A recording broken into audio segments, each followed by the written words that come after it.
안녕하세요. 야무진 스튜디오 야무진입니다. K-POP 데몬헌터스의 인기가 아직도 하늘을 찌르고 있습니다. 빌보드 차트에 올라가는 거 하면은 SNS에서 챌린지들이 일어나고 있고 다양한 컨텐츠 파생 상품들, 북중박도 최근에 굉장히 인기가 많이 생겼죠. 한국에 찾아오는 관광객들도 좀 늘어났을 거고요. 많은 뉴스라든가 이런 소식 중에서는 K-POP 데몬헌터스의 인기 비결이 단순히 한류에 있다라고 보고 있습니다. 그런데 사실 저는 생각이 조금 다릅니다. 저는 K-POP 데몬헌터스가 베꼈다고 생각을 합니다. 썸네일에서처럼 중국 컨텐츠를 베꼈냐 라고 생각하실 수도 있겠지만은 당연히 그건 아니고요. K-POP 데몬헌터스는 무조건 성공하는 컨텐츠의 성공 공식을 그대로 베꼈다고 저는 생각합니다. 이번 영상에서는 K-POP 데몬헌터스에 숨어있는 컨텐츠 성공 공식 3가지를 좀 말씀을 드려보려고 하고요. 그리고 개인적으로 굉장히 아쉬운 점 딱 한 가지를 이야기해 보려고 합니다. 그러면 영상 한번 시작해 보도록 하겠습니다. 컨텐츠의 성공 공식 첫 번째는 바로 캐릭터의 구조입니다. 캐릭터의 구조가 어떻게 되어 있냐면 보통 대표적인 캐릭터 3인방을 두고 있습니다. 예를 들어 보면은 K-POP 데몬헌터스에서는 지금 메인 캐릭터가 3명이 있죠. 주인공이 되는 루미가 있고 그 옆에 서브 캐릭터인 미라랑 조이가 있는데요. 캐릭터들마다의 상호관계라든가 역할들이 일반적으로 성공하는 컨텐츠에서 보이는 캐릭터 구조랑 똑같습니다. 메인이 되는 주인공 같은 경우는 원대한 목표를 갖고 있거나 막중한 임무를 가진 왕손의 자식이라든가 엄청난 힘을 갖고 있는 특별한 존재로서의 메인 캐릭터가 잡히게 됩니다. 이런 캐릭터들은 자신의 트라우마를 극복하는 양상을 띠고 있고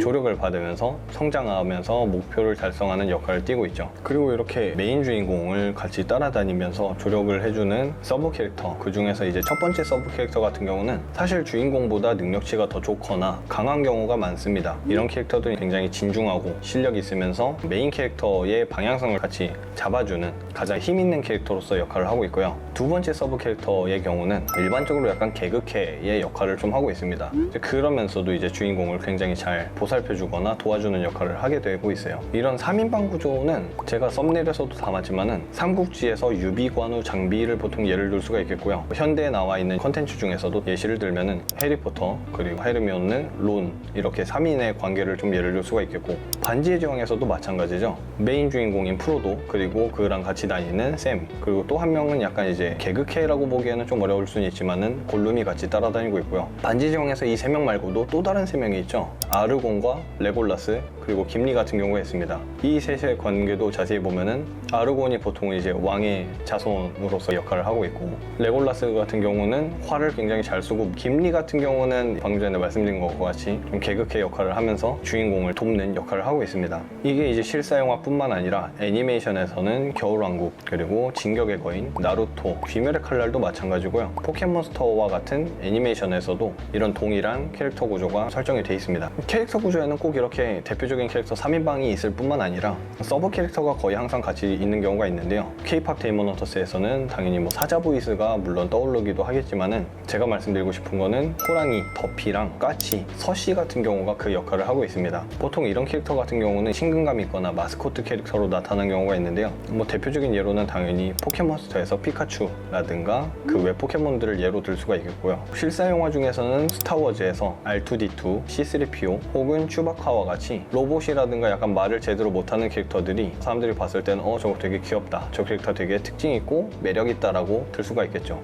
겨울왕국에서는 당연히 올라프라든가 스벤이 그런 역할을 하고 있다는 것을 볼 수가 있었습니다. 성공하는 컨텐츠의 두 번째 공식은 바로 권선징악의 스토리성을 띠고 있다는 겁니다. 가장 단순합니다. 권선징악은 당연히 선이 이기고 악을 물리친다라는 이런 내용인데요. 일단 주인공이 있고 이 주인공은 목표가 있죠. 자기가 이루고자 하는 방향성에 대한 목표가 있는가 하면은 악에 대한 처단을 하는 것이 목표가 될 수가 있습니다. K-POP 데몬헌터스도 귀마를 이렇게 무찌르는 내용이 권선징악으로 딱 나타나고 있었죠. 그렇게 해서 목표를 달성하는 전형적이고 굉장히 단순한 스토리 루트를 띠고 있습니다. 이 스토리를 보면서 우리는 주인공이 자신의 트라우마라든가 어려운 점을 극복해내고 성장하는 과정을 보게 되면서 응원을 하게 되고요. 거기에 대해서 팬심을 가지게 됩니다. 일반적으로 우리가 이런 캐릭터라든가 컨텐츠뿐만 아니라 TV에서 보는 어떤 인물, 위인이라든가 이런 사람 같은 경우도 어려운 시기를 겪고 나서 그 사람이 성장하는 모습을 봤을 때 그 사람을 굉장히 응원하게 되고 그 사람이 팬이 되는 경우가 많기 때문에 우리는 그 캐릭터에 대해서 매력에 빠질 수밖에 없는 양상을 띠게 됩니다. 있습니다. 사실 이거는 크게 보면은 저는 물론 무교이지만은 기독교에 대한 성경 내용과 같이 악을 멀리하고 선을 가까이 하는 그런 내용이 스토리의 기반이 된다라는 것을 볼 수가 있습니다.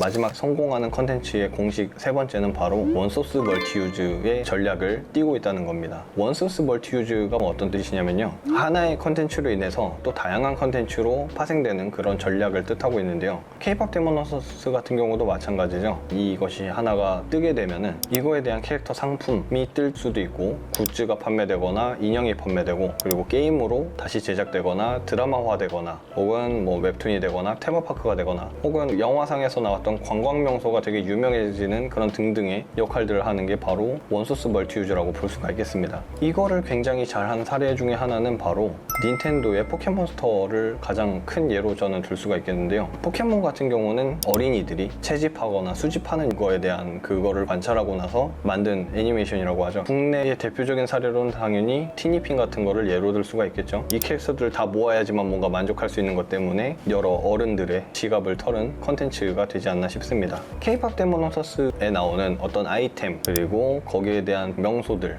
노래, 이런 것들이 인기를 타게 되고, 그 안에서 나왔던 뭐 한복이라든가 놀이개, 그런 굿즈 같은 것들이 시청한 사람들에 의해서는 그거에 대한 구매욕이 생기고 수집하게 되고, 또 이제 한국에 찾아가서 어쩌런 걸 좀 체험해보고 싶다라는 욕구를 불러일으키죠. 그 중에서도 이제 골든이라든가 아니면 사자보이스의 소다팝 같은 노래들을 이제 자기도 한번 불러보거나 그 춤을 따라해보는 챌린지를 유도하는 컨텐츠의 파생을 또 만들어내기도 하죠. 사실 이런 노래를 부르는 것도 성공하는 컨텐츠에서 또 따왔다라고도 볼 수 있습니다. 아까도 예를 들었었던 겨울왕국의 엘사라든가, 그리고 뮤지컬 위키드에서의 엘파바 같은 캐릭터도 자신이 어떤 트라우마를 갖고 있고 그거를 극복해서 성장해 나가는 스토리를 담고 있죠. 근데 마찬가지로 이거에 대한 배역이라든가 뮤지컬적인 양상을 띠고 있는 것도 뭐 TMI지만은 겨울왕국의 엘사라든가 뮤지컬의 위키드, 엘파바 역은 모두 뮤지컬 배우인 이디나 멘제를 섭외를 그대로 했죠. 하나의 컨텐츠, 만화라든가 영화라든가 아니면 웹툰이라든가 처음에 만들어져 있는 이 양상을 통해 가지고 다른 파생되는 것들을 당연히 생각을 해야 되고, 그걸 통해 가지고 파생이 되어야지만 사람들한테 점점 더 기억에 오래가고 남을 수 있는 컨텐츠로 된다라고 생각을 하고 있습니다.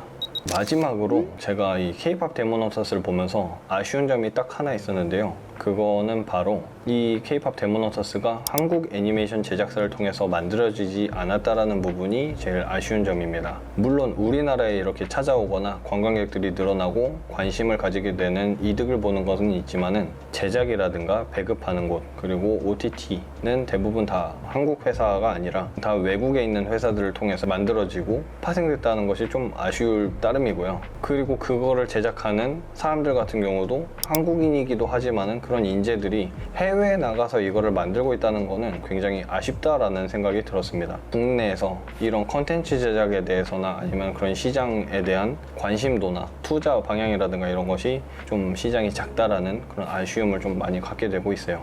최근에 뉴스라든가 그런 거를 보면은 영화계 시장이 굉장히 어렵다라는 말을 많이 보고 있어요. 그것이 이제 영화 관람료에 대한 잘못이 있다라고도 평가를 하고 있는데, 저는 사실 물론 그 부분도 맞지만 컨텐츠에 대한 분석이라든가 연구는 조금 더 절실히 필요하다라고 생각을 하고 있습니다. 또 다른 사례로는 이제 우리나라에서 어디 뭐 관광명소를 만들기 위해서 몇 억, 뭐 몇십 조 이렇게 투자해가지고 만든다라고 하는 뉴스들을 또 보게 되는데요, 저는 항상 느끼는 거지만은 이 순서가 되게 잘못됐다고 생각하는 사람 중에 한 사람입니다. 어떤 관광명소를 만들기 위해서는 그곳을 찾아가야 될 만한 이야기가 있거나 컨텐츠가 있어야 되는 것이 우선이라고 저는 생각을 합니다. 그냥 단순히 이쁘거나 만들어 놓고 나서 찾아오게끔만 그냥 만드는 거는 되게 잠시뿐이라는 생각을 늘 하게 됩니다. 오늘 준비한 내용은 여기까지고요. 여러분들이 생각하는 우리나라 컨텐츠에 바라는 점이라든가 K-POP 데모너서스 뿐만 아니라 어떠한 컨텐츠에 대해서 또 다른 생각이 있으시다면